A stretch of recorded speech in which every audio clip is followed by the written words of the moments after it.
قال اللہ تعالیٰ یسقون من رحیق المختوم الرحیق المختوم رابطہ عالم اسلامی مکہ مکرمہ کے زیر اہتمام منعقدہ سیرت نگاری کے عالمی مقابلہ میں اول آنے والی عربی کتاب کا اردو ترجمہ و تصنیف مولانا صفی الرحمن مبارک پوری۔ چند اور سرایہ۔ نمبر 1، سریہ ابو الاوجاع رضی اللہ عنہ، ذی الحجہ سن 7 ہجری۔ رسول اللہ صلی اللہ علیہ وسلم نے 50 آدمیوں کو حضرت ابو الاوجاع رضی اللہ عنہ کی سرکردگی میں بنو سلیم کو اسلام کی دعوت دینے کے لیے روانہ کیا، لیکن جب بنو سلیم کو اسلام کی دعوت دی گئی تو انہوں نے جواب میں کہا کہ تم جس بات کی دعوت دیتے ہو ہمیں اس کی کوئی ضرورت نہیں۔ پھر انہوں نے سخت لڑائی کی جس میں ابو الاوجاع رضی اللہ عنہ زخمی ہو گئے، تاہم مسلمانوں نے دشمن کے 2 آدمی قید کیے۔ نمبر 2، سریہ غالب بن عبداللہ، صفر سن 8 ہجری۔ انہیں 200 آدمیوں کے ہمراہ فدق کے اطراف میں حضرت بشیر بن سعد کے رفقا کی شہادت گاہ میں بھیجا گیا تھا۔ ان لوگوں نے دشمن کے جانوروں پر قبضہ کیا اور ان کے متعدد افراد قتل کیے۔ نمبر 3، سریہ ذات اطلاح، ربیع الاول سن 8 ہجری۔ اس سریہ کی تفصیل یہ ہے کہ بنو قزاعہ نے مسلمانوں پر حملہ کرنے کے لیے بڑی جمعیت فراہم کر رکھی تھی۔ رسول اللہ صلی اللہ علیہ وسلم کو علم ہوا تو آپ صلی اللہ علیہ وسلم نے کعب بن عمیر رضی اللہ عنہ کی سرکردگی میں صرف 15 صحابہ کرام رضی اللہ عنہم اجمعین کو ان کی جانب روانہ فرمایا۔ صحابہ کرام رضی اللہ عنہم اجمعین نے سامنا ہونے پر انہیں اسلام کی دعوت دی، مگر انہوں نے اسلام قبول کرنے کے بجائے ان کو تیروں سے چھلنی کر کے سب کو شہید کر ڈالا۔ صرف ایک آدمی زندہ بچا جو مقتولین کے درمیان سے اٹھا لیا گیا۔ نمبر 4، سریہ ذات عرق، ربیع الاول سن 8 ہجری۔ اس کا واقعہ یہ ہے کہ بنو حوازن نے بار بار دشمنوں کو کمک پہنچائی تھی، اس لیے 25 آدمیوں کی کمان دے کر حضرت شجاع بن وہب اسدی رضی اللہ عنہ کو ان کی جانب روانہ کیا گیا۔ یہ لوگ دشمن کے جانور ہانک لائے لیکن جنگ اور چھیڑ چھاڑ کی نوبت نہیں آئی۔ معرکہ موتا میم پیش اور واو ساکن اردن کے بلقاء کے قریب ایک آبادی کا نام ہے جہاں سے بیت المقدس 2 دن کی مسافت پر واقع ہے۔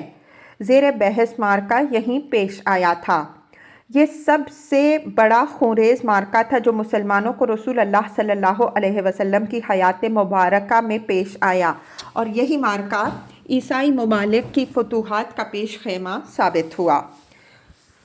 اس کا زمانہ وقوع جمادی الاول سن 8 ہجری مطابق اگست یا ستمبر 629 عیسوی ہے۔ معرکہ کا سبب۔ اس معرکے کا سبب یہ ہے کہ رسول اللہ صلی اللہ علیہ وسلم نے حارث بن عمیر ازدی رضی اللہ عنہ کو اپنا خط دے کر حاکم بصرہ کے پاس روانہ کیا تو انہیں قیصر روم کے گورنر شرجیل بن عمر غسانی نے، جو بلقاء پر مامور تھا، گرفتار کر لیا اور مضبوطی کے ساتھ باندھ کر ان کی گردن مار دی۔ یاد رہے کہ سفیروں اور قاصدوں کا قتل نہایت بدترین جرم تھا جو اعلان جنگ کے برابر بلکہ اس سے بھی بڑھ کر سمجھا جاتا تھا۔ اس لیے جب رسول اللہ صلی اللہ علیہ وسلم کو اس واقعے کی اطلاع دی گئی تو آپ صلی اللہ علیہ وسلم پر یہ بات سخت گراں گزری، اور آپ صلی اللہ علیہ وسلم نے اس علاقے پر فوج کشی کے لیے 3000 کا لشکر تیار کیا، اور یہ سب سے بڑا اسلامی لشکر تھا جو اس سے پہلے جنگ احزاب کے علاوہ کسی اور جنگ میں فراہم نہ ہو سکا تھا۔ لشکر کے امراء اور رسول اللہ صلی اللہ علیہ وسلم کی وصیت۔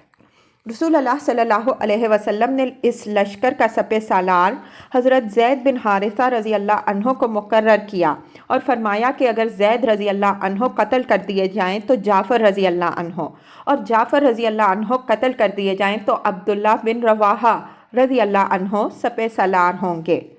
آپ صلی اللہ علیہ وسلم نے لشکر کے لیے سفید پرچم باندھا اور اسے حضرت زید بن حارثہ رضی اللہ عنہ کے حوالے کیا۔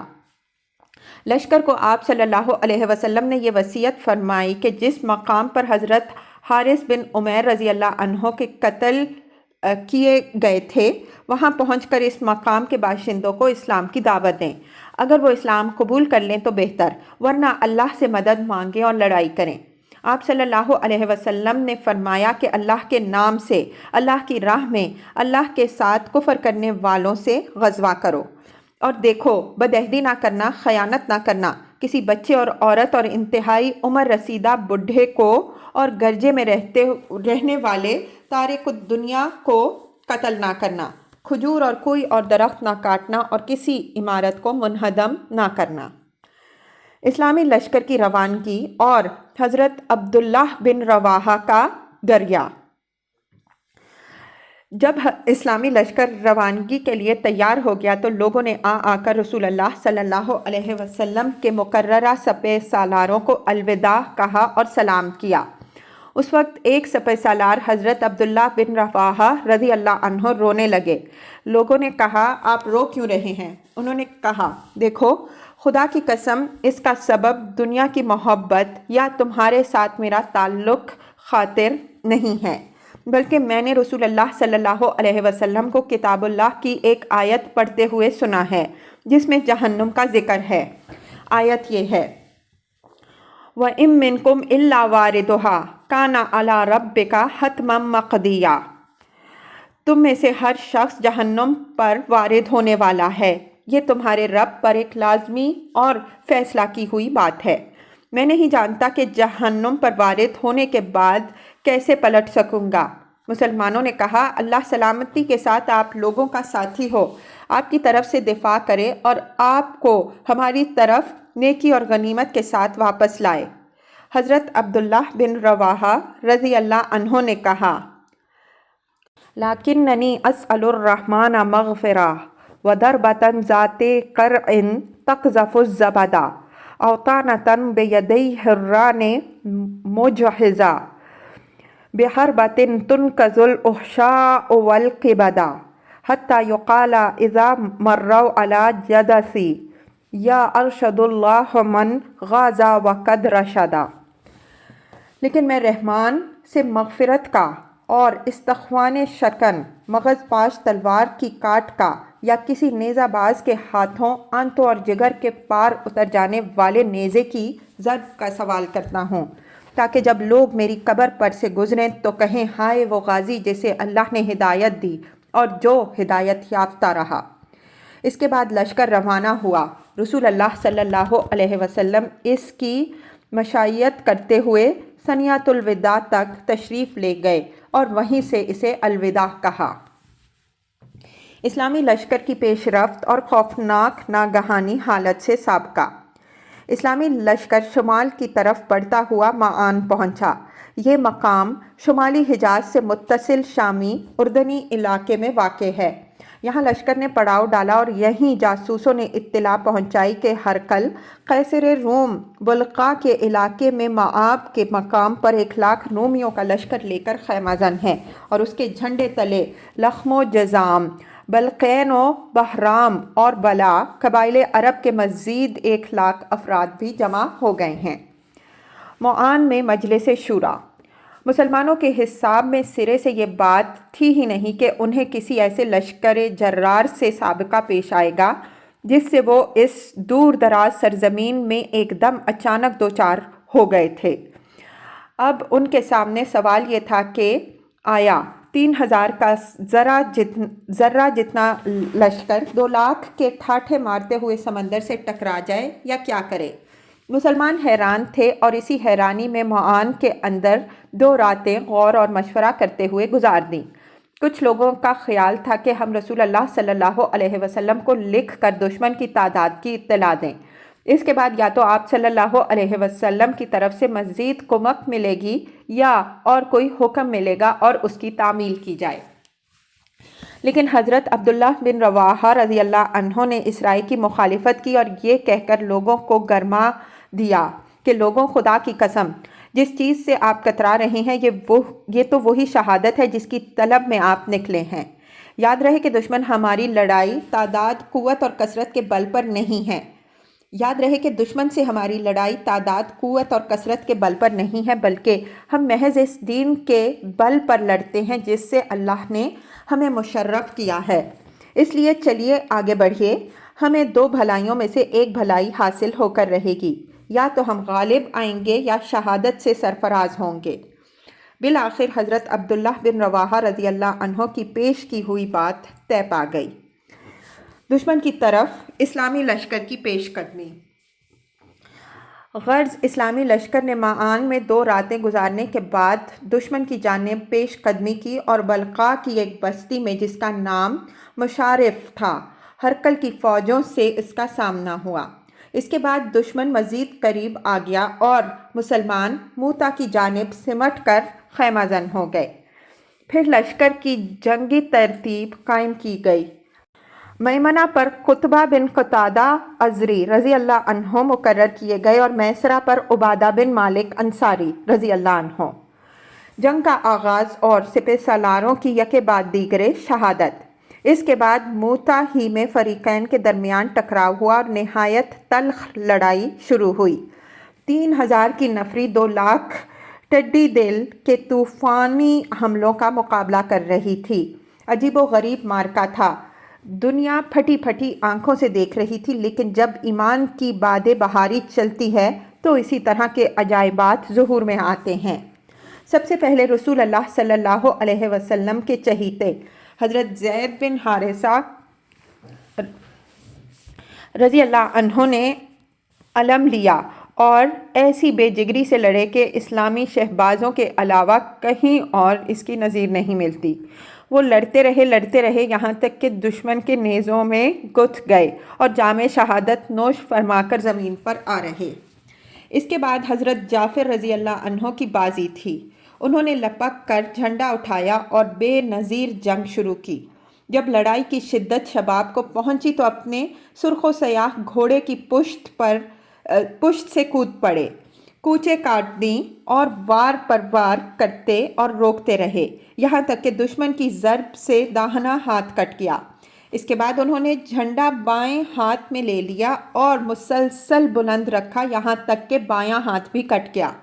پھر دونوں باقی ماندہ بازوؤں سے جھنڈا آغوش میں لے لیا اور اس وقت تک بلند رکھا جب تک کہ خلعت شہادت سے سرفراز نہ ہو گئے۔ کہا جاتا ہے کہ ایک رومی نے ان کو ایسی تلوار ماری کہ ان کے 2 ٹکڑے ہو گئے۔ اللہ نے انہیں ان کے 2 بازوؤں کے عوض جنت میں 2 بازو عطا کیے جن کے ذریعے وہ جہاں چاہتے ہیں اڑتے ہیں۔ اس لیے ان کا لقب جعفر طیار اور جعفر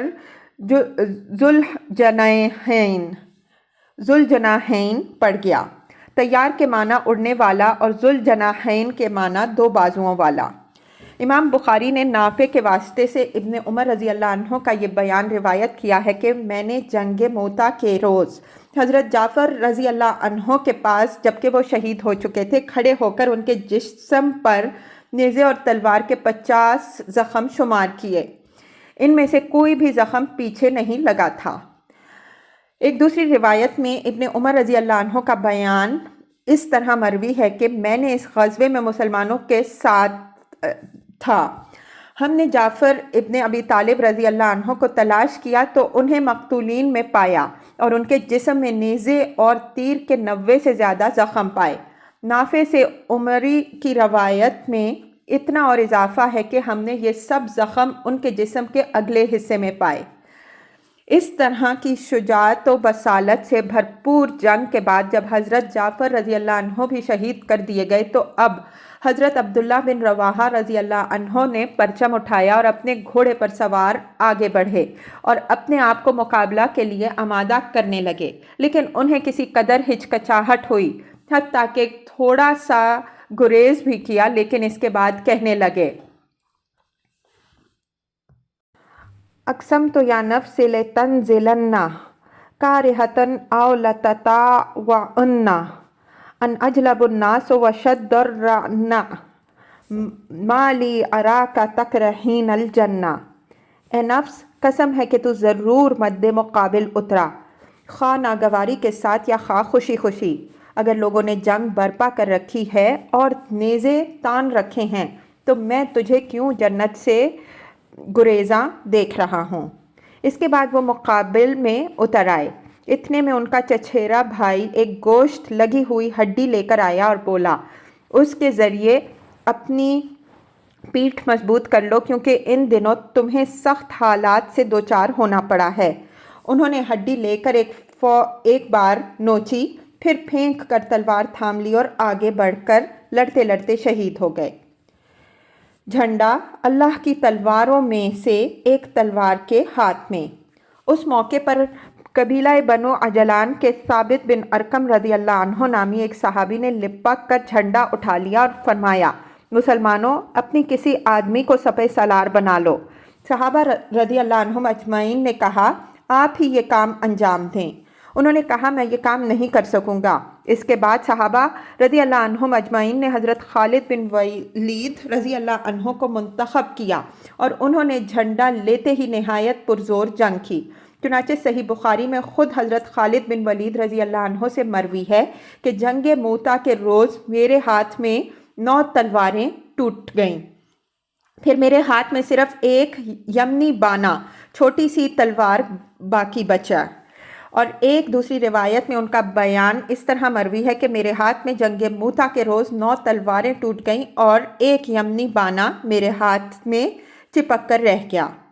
ادھر رسول اللہ صلی اللہ علیہ وسلم نے جنگ موتا ہی کے روز، جبکہ ابھی میدان جنگ سے کسی قسم کی اطلاع نہیں آئی تھی، وحی کی بنا پر فرمایا کہ جھنڈا حضرت زید رضی اللہ عنہ نے لے لیا اور وہ شہید کر دیے گئے۔ پھر جعفر رضی اللہ عنہ نے لیا، وہ بھی شہید کر دیے گئے۔ پھر ابن رواحہ رضی اللہ عنہ نے لیا اور وہ بھی شہید کر دیے گئے۔ اس دوران آپ صلی اللہ علیہ وسلم کی آنکھیں اشکبار تھیں، یہاں تک کہ جھنڈا اللہ کی تلواروں میں سے ایک تلوار نے لیا اور ایسی جنگ لڑی کہ اللہ نے ان پر فتح عطا کی۔ خاتمہ جنگ۔ انتہائی شجاعت و بصالت اور زبردست جاں بازی و جاں سپاری کے باوجود یہ بات انتہائی تعجب انگیز تھی کہ مسلمانوں کا یہ چھوٹا سا لشکر رومیوں کے اس لشکر جرار کی طوفانی لہروں کے سامنے ڈٹا رہ جائے۔ لہٰذا اس نازک مرحلے میں حضرت خالد بن ولید رضی اللہ عنہ نے مسلمانوں کو اس گرداب سے نکالنے کے لیے، جس میں وہ خود کود پڑے تھے، اپنی مہارت اور کمال ہنرمندی کا مظاہرہ کیا۔ روایات میں بڑا اختلاف ہے کہ اس معرکے کا آخری انجام کیا ہوا۔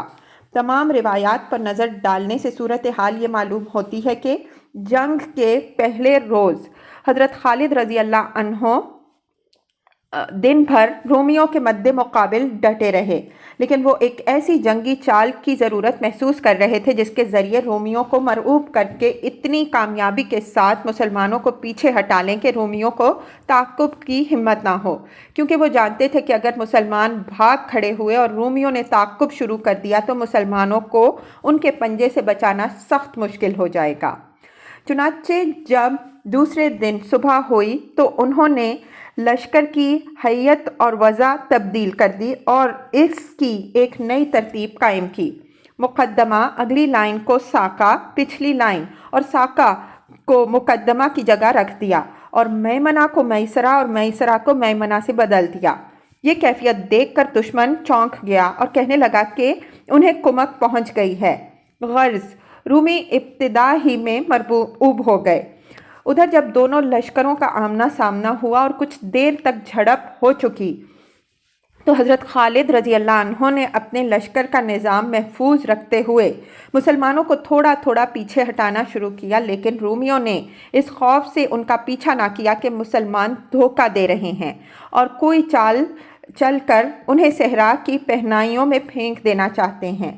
اس کا نتیجہ یہ ہوا کہ دشمن اپنے علاقے میں واپس چلا گیا اور مسلمانوں کے تعاقب کی بات نہ سوچی۔ ادھر مسلمان کامیابی اور سلامتی کے ساتھ پیچھے ہٹے اور پھر مدینہ واپس آ گئے۔ فریقین کے مقتولین۔ اس جنگ میں 12 مسلمان شہید ہوئے۔ رومیوں کے مقتولین کی تعداد کا علم نہ ہو سکا، البتہ جنگ کی تفصیلات سے معلوم ہوتا ہے کہ وہ بڑی تعداد میں مارے گئے۔ اندازہ کیا جا سکتا ہے کہ جب تنہا حضرت خالد رضی اللہ عنہ کے ہاتھ میں 9 تلواریں ٹوٹ گئیں تو مقتولین اور زخمیوں کی تعداد کتنی ہی رہی ہوگی۔ اس مارکہ کا اثر۔ اس مارکے کی سختیاں جس انتقام کے لیے جھیلی گئی تھیں، مسلمان اگرچہ وہ انتقام نہ لے سکے، لیکن اس مارکے نے مسلمانوں کی ساکھ اور شہرت میں بڑا اضافہ کیا۔ اس کی وجہ سے سارے عرب انگشت بدنداں رہ گئے، کیونکہ رومی اس وقت روئے زمین پر سب سے بڑی قوت تھے۔ عرب سمجھتے تھے کہ ان سے ٹکرانا خودکشی کے مترادف ہے، اس لیے 3000 کی ذرا جتنی نفری کا 2 لاکھ کے بھاری بھرکم لشکر سے ٹکرا کر کوئی قابل ذکر نقصان اٹھائے بغیر واپس آ جانا عجوبہ روزگار سے کم نہ تھا۔ اور اس سے یہ حقیقت بڑی پختگی کے ساتھ ثابت ہوتی تھی کہ عرب اب تک جس قسم کے لوگوں سے واقف اور آشنا تھے، مسلمان ان سے الگ تھلگ ایک دوسری ہی طرز کے لوگ ہیں۔ وہ اللہ کی طرف سے مؤید و منصور ہیں اور ان کے رہنما واقعتاً اللہ کے رسول ہیں۔ اسی لیے ہم دیکھتے ہیں کہ وہ ضدی قبائل جو مسلمانوں سے مسلسل برسر پیکار رہتے تھے، اس مارکے کے بعد اسلام کی طرف مائل ہو گئے۔ چنانچہ بنو سلیم، اشجع، غطفان، ذبیان اور فزارہ وغیرہ قبائل نے اسلام قبول کر لیا۔ یہی مارکہ ہے جس سے رومیوں کے ساتھ خونریز ٹکر شروع ہوئی، جو آگے چل کر رومی ممالک کی فتوحات اور دور دراز علاقوں پر مسلمانوں کے اقتدار کا پیش خیمہ ثابت ہوئی۔ سریۂ ذات سلاسل۔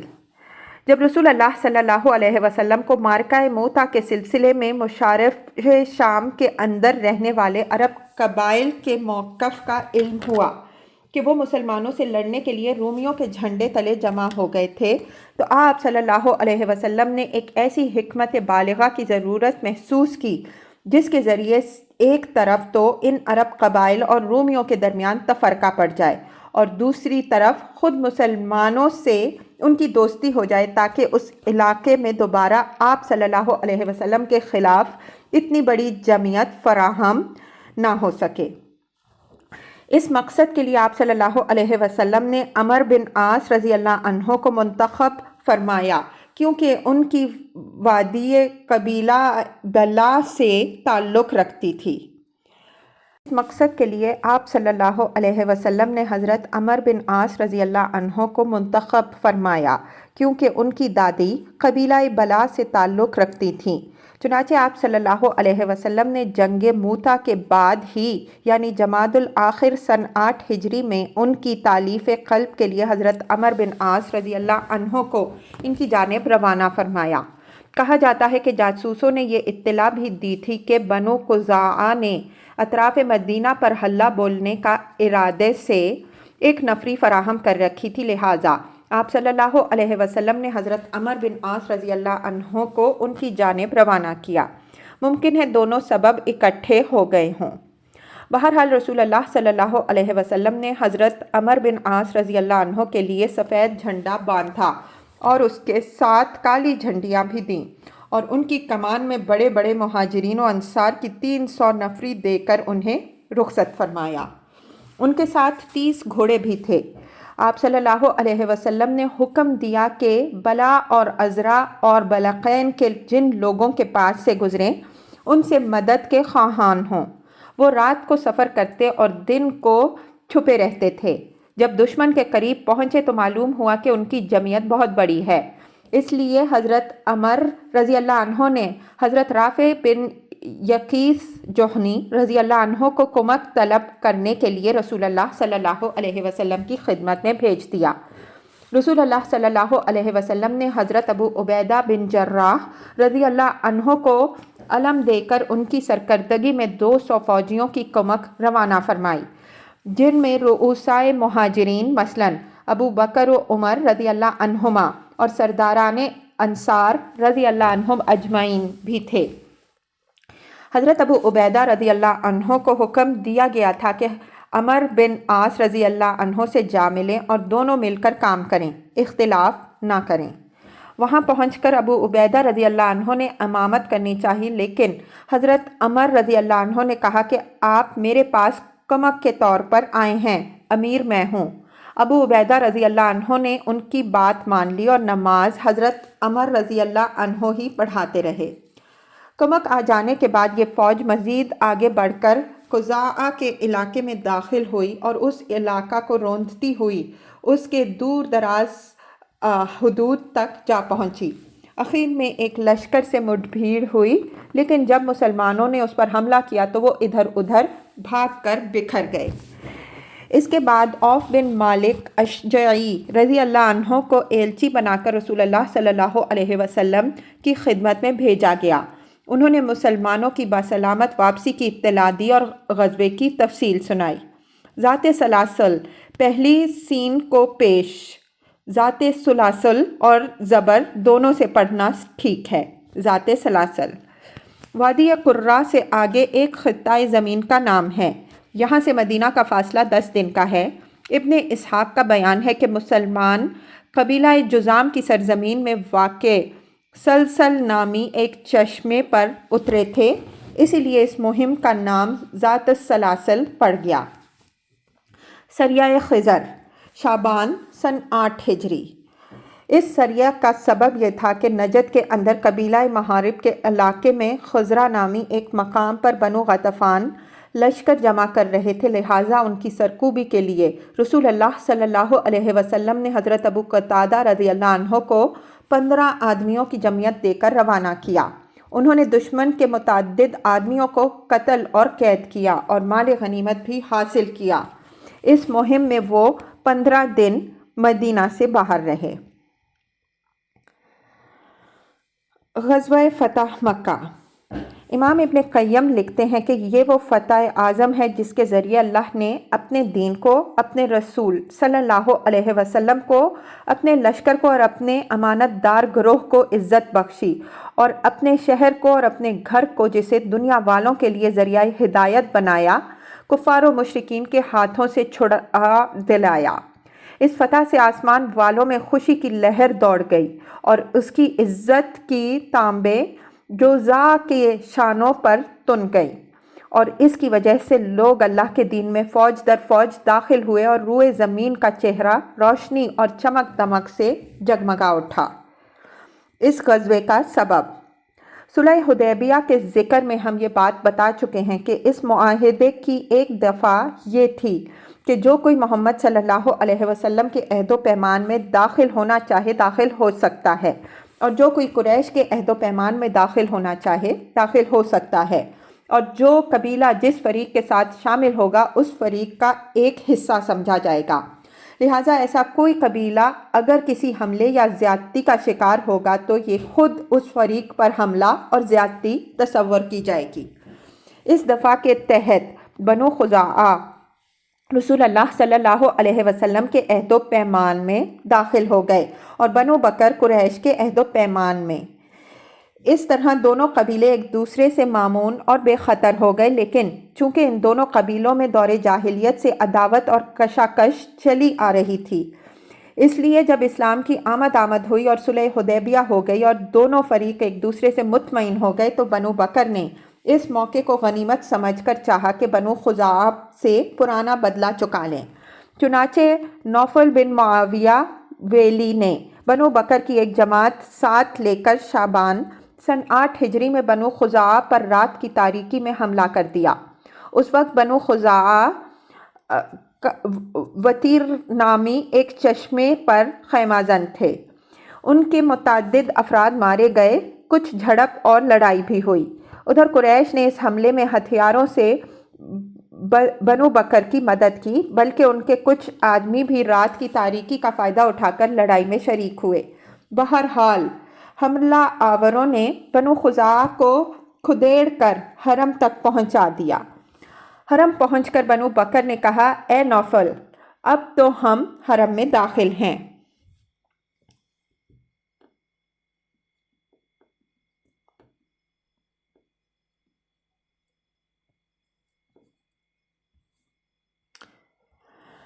تمہارا الہ۔ اس کے جواب میں نوفل نے ایک بڑی بات کہی، بنو بکر آج کوئی الہ نہیں، اپنا بدلہ چکا لو۔ میری عمر کی قسم، تم لوگ حرم میں چوری کرتے ہو تو کیا حرم میں اپنا بدلہ نہیں لے سکتے؟ ادھر بنو خزاعہ نے مکہ پہنچ کر بدیل بن ورقہ خزائی اور اپنے ایک آزاد کردہ غلام رافع کے گھروں میں پناہ لی، اور عمر بن سالم خزائی نے وہاں سے نکل کر فوراً مدینہ کا رخ کیا اور رسول اللہ صلی اللہ علیہ وسلم کی خدمت میں پہنچ کر سامنے کھڑا ہو گیا۔ اس وقت آپ صلی اللہ علیہ وسلم مسجد نبوی میں صحابہ رضی اللہ عنہم اجمعین کے درمیان تشریف فرما تھے۔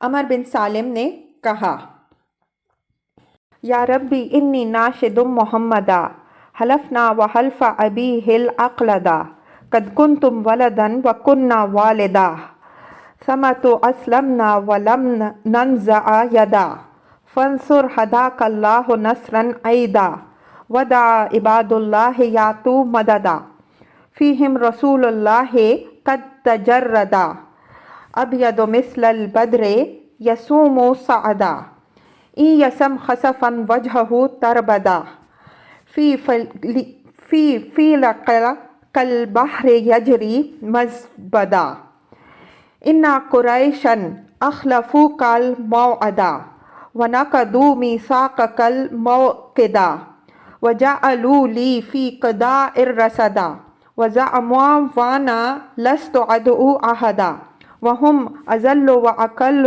عددا ہم بیتونابا لو تبرہ حجدا وقتلونا رکعا وسجدا۔ اے پروردگار، میں محمد صلی اللہ علیہ وسلم اور ان کے عہد اور ان کے والد کے قدیم عہد کی دہائی دے رہا ہوں۔ آپ لوگ اولاد تھے اور ہم جاننے والے، پھر ہم نے تابعداری اختیار کی اور کبھی دستکش نہ ہوئے۔ اللہ آپ کو ہدایت دے، آپ پرزور مدد کیجئے اور اللہ کے بندوں کو پکاریے، وہ مدد کو آئیں جن میں اللہ کے رسول ہوں گے ہتھیار پوش اور چڑھے ہوئے 14ویں کے چاند کی طرح گورے اور خوبصورت۔ اگر ان پر ظلم اور ان کی توہین کی جائے تو چہرہ تمتما اٹھتا ہے۔ آپ ایک ایسے لشکر جرار کے اندر تشریف لائیں گے جو جھاگ بھرے سمندر کی طرح تلاطم خیز ہوگا۔ یقیناً قریش نے آپ کے عہد کی خلاف ورزی کی ہے اور آپ کا پختہ پیمان توڑ دیا ہے۔ انہوں نے میرے لیے قضاء میں گھات لگائی اور یہ سمجھا کہ میں کسی کو مدد کے لیے نہ پکاروں گا، حالانکہ وہ بڑے ذلیل اور تعداد میں قلیل ہیں۔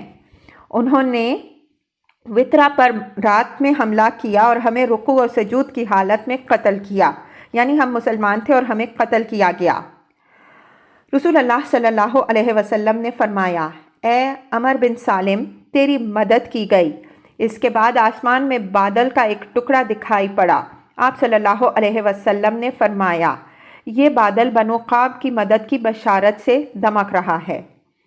اس کے بعد بدیل بن ورقہ خزائی کی سرکردگی میں بنو خزاعہ کی ایک جماعت مدینے آئی اور رسول اللہ صلی اللہ علیہ وسلم کو بتلایا کہ کون سے لوگ مارے گئے اور کس طرح قریش نے بنو بکر کی پشتیبانی کی۔ اس کے بعد یہ لوگ مکہ واپس چلے گئے۔ تجدید صلح کے لیے ابو سفیان مدینے میں۔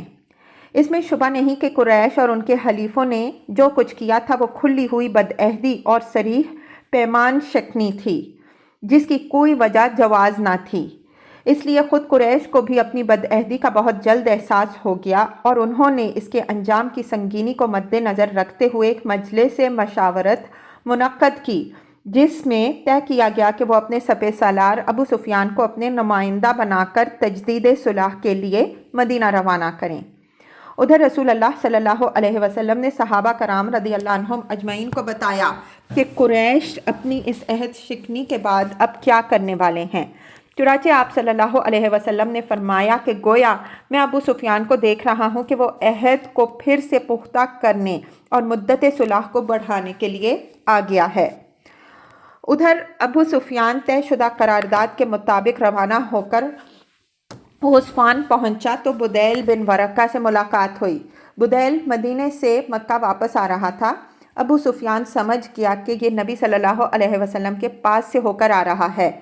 پوچھا، بدیل کہاں سے آ رہے ہو؟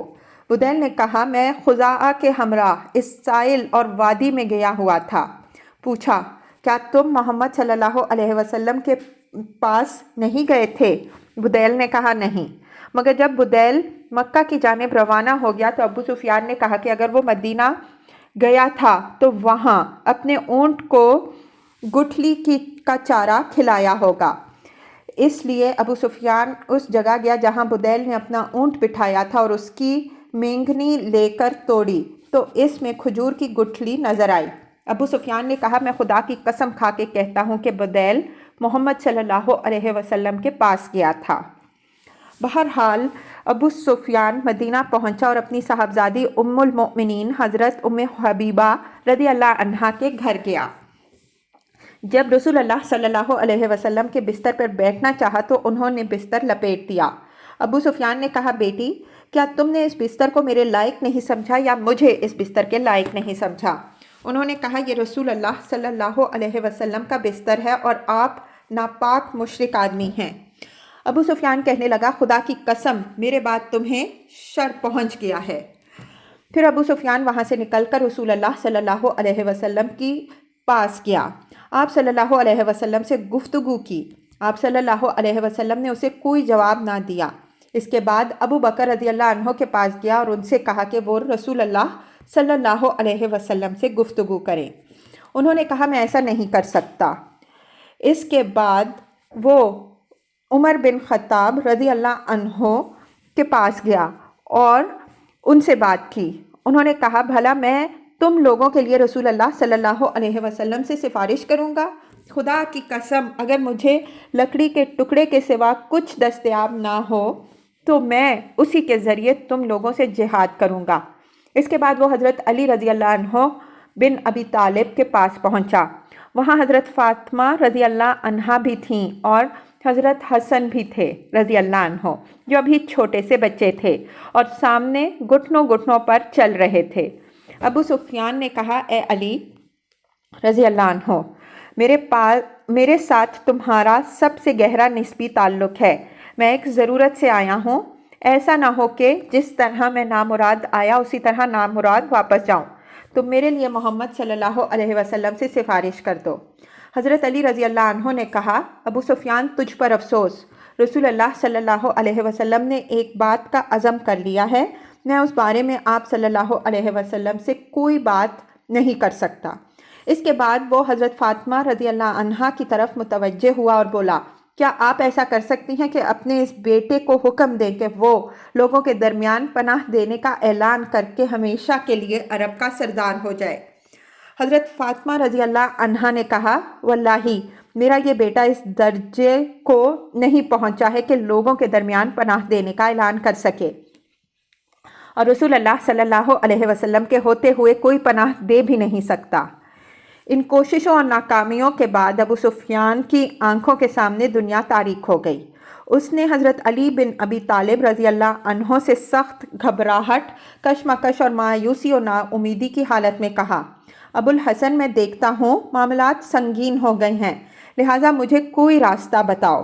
حضرت علی رضی اللہ عنہ نے کہا خدا کی قسم تمہارے لیے کوئی کارآمد چیز نہیں جانتا، البتہ تم بنو کنانہ کے سردار ہو، لہٰذا کھڑے ہو کر لوگوں کے درمیان امان کا اعلان کر دو، اس کے بعد اپنی سرزمین میں واپس چلے جاؤ۔ ابو سفیان نے کہا کیا تمہارا خیال ہے کہ یہ میرے لیے کچھ کارآمد ہوگا؟ حضرت علی رضی اللہ عنہ نے کہا نہیں، خدا کی قسم میں اسے کارآمد تو نہیں سمجھتا، لیکن اس کے علاوہ کوئی صورت بھی سمجھ میں نہیں آتی۔ اس کے بعد ابو سفیان نے مسجد میں کھڑے ہو کر اعلان کیا کہ میں لوگوں کے درمیان امان کا اعلان کر رہا ہوں، پھر اپنے اونٹ پر سوار ہو کر مکہ چلا گیا۔ قریش کے پاس پہنچا تو وہ پوچھنے لگے کہ پیچھے کا کیا حال ہے؟